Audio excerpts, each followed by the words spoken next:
กราบสวัสดีFCทั้งช่องของสงกรานต์นะคะมื้อนี้จะมีแนวทางเป็นเลขนิมิตเลขนั่งสมาธิของพสขมาด่วนๆโค้งสุดท้ายหรือว่ามือหวยออกนะคะมือหวยออกของพสขในมื้อนี้เพิ่นนิมิตเห็นเป็นโตและไปสัมพันธ์กันกับเลขเพิ่นให้แนวทางไปของตำล่าวไปแล้วเป็นสัมพันธ์กันในมื้อนี้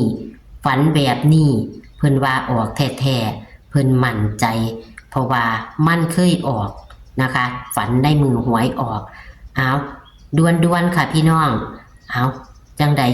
กลับไปรับชมรับฟังเสียงสัมภาษณ์ระหว่างแอดกับพ่อได้เลยค่ะครับสวัสดีค่ะพ่อมื้อเช้าโทรมาบ่โทรมาบ่ค่ะมื้อเช้านี่ครับผมโทรไปพอดีเมื่อคืนนี่นั่นเป็น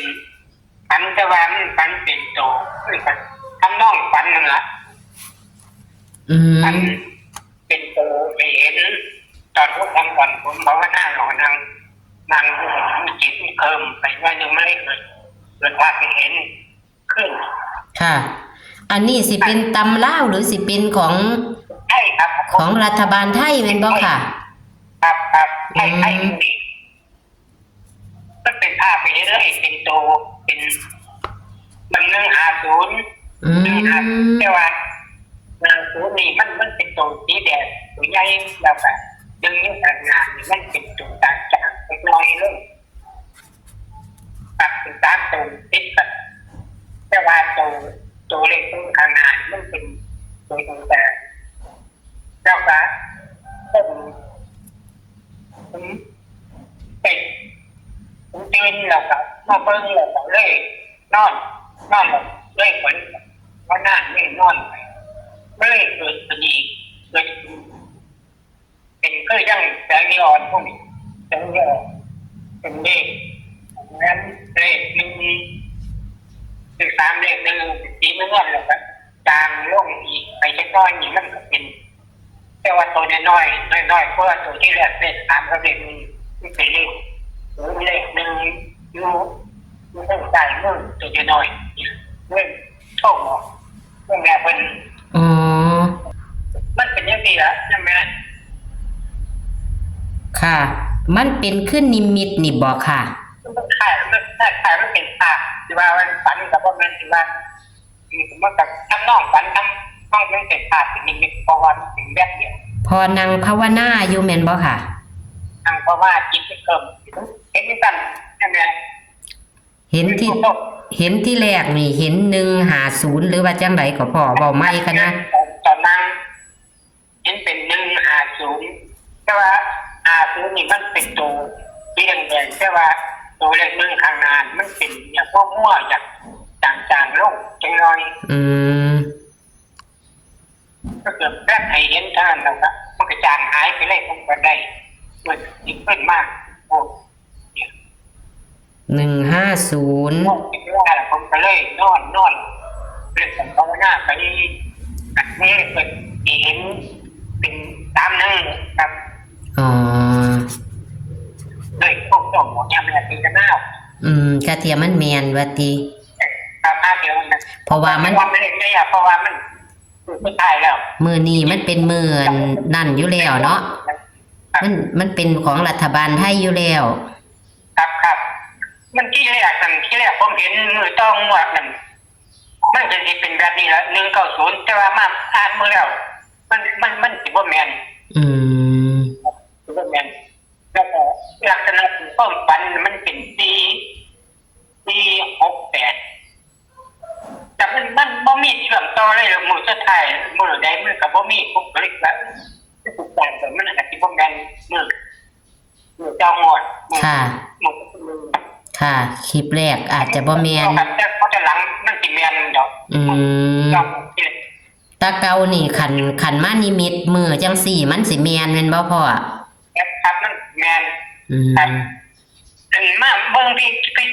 ง150กับเล็กน้อยมันอันเดียวกันครับ5051แม่นค่ะ15น่ะเด็กน้อยน่ะครับ มันเลยย่าวมาหาปอดเมื่อคืนนี้นี่แหละ ค่ะ อันที่แรกมูนี่อันที่แรกมูต้องหมดมือเลยออกเลยตอนแรกมันจะเป็นภาพแบบนี้แล้วเป็นเสียงแบบนี้แต่มันหายไปเลยไหม ค่ะ มีเครื่องต่ออีกหนึ่งที่แรก190กับมา790แล้วมันจะหายไปจนว่าบ่มีมาต่อเนื่องอีก อันนี้ผันมาต่อเนื่อง ครับหลังจากนั้นความฝันที่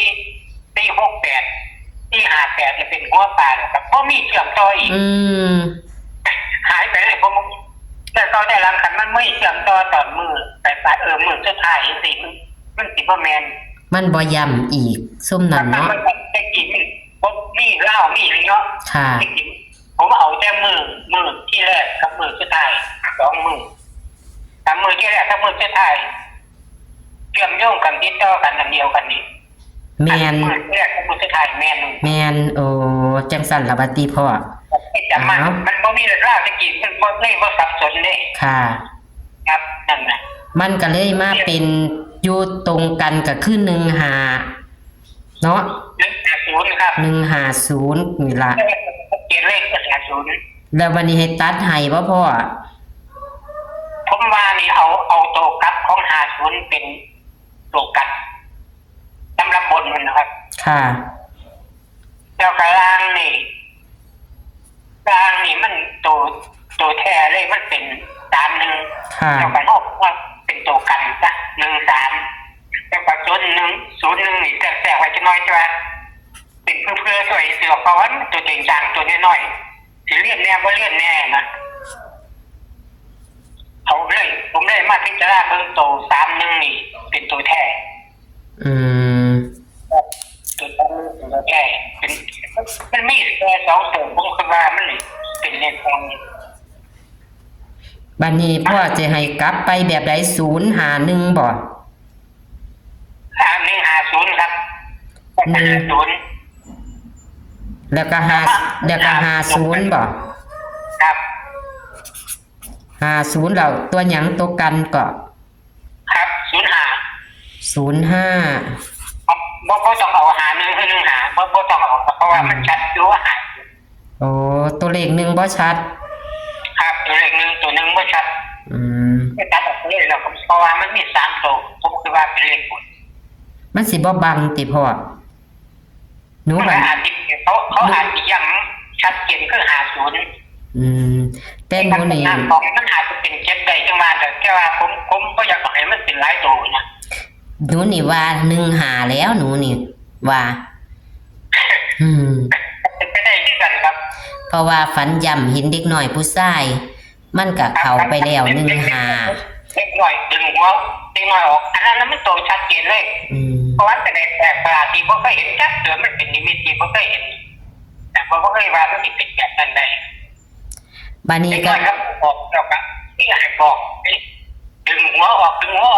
ออกเนี่ยดึงหัวออก อืม ก็มีต้องไปดึงหัวเล็กน้อยออกนั่น ค่ะ แต่ว่าผมว่ามันออกเล่าแล้วมันเป็น1แล้ว1นี่จะหายมันก็บ่แน่ว่าแล้วมันไม่ออกกันด้วย มันอาจจะมาไ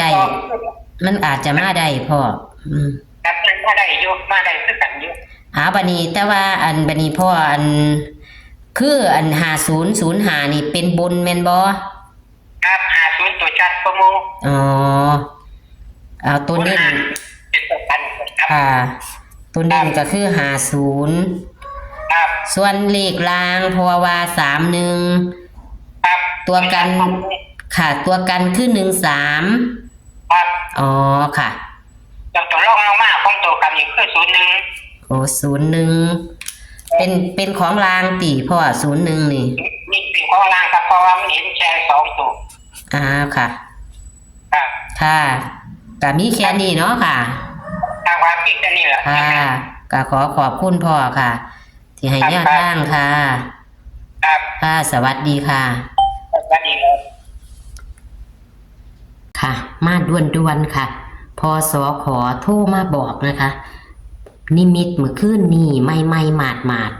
พอสอขอว่าขันนิมิตมือหวยสิออกมักแม่น เพิ่นเลยโทรมาบอกแอดตาเศร้าแต่ว่าแอดเพิ่งจะ มาเห็นแอดเพิ่งจะรับนะคะพี่น้องบัดนี้พศขอได้นิมิตเห็นตัวเลขพี่น้อง ตัวเลขตัวนี้เน้นย้ำมาตลอดก็คือ50 150นี่พี่น้องเน้นย้ำมาไปเกี่ยวของกับ150นะคะเพิ่นกับมั่นใจ50เด้อพี่น้องเพิ่นเห็นเป็นโต15เพิ่นเห็นพ่อล่างๆพี่น้องเพิ่นเลยมัก50เพิ่นว่ามั่นใจเป็นบนตัวกันก็คือ05ค่ะพี่น้องแต่ว่าอย่าเผลออย่าพลาดเพิ่นว่า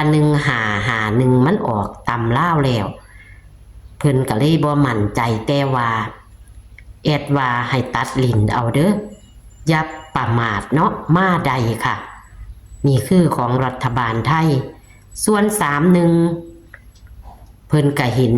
บัตรเพิ่นนิมิตเทีย2นะคะเพิ่นเห็น31ชัดเจนส่วน13เห็นพ่อล่างๆเพิ่นเลยเอาเป็นตัวกัน1301ไว้นะคะ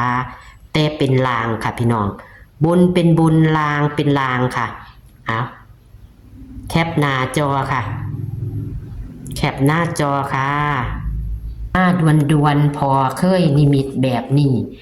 ในวันหวยออก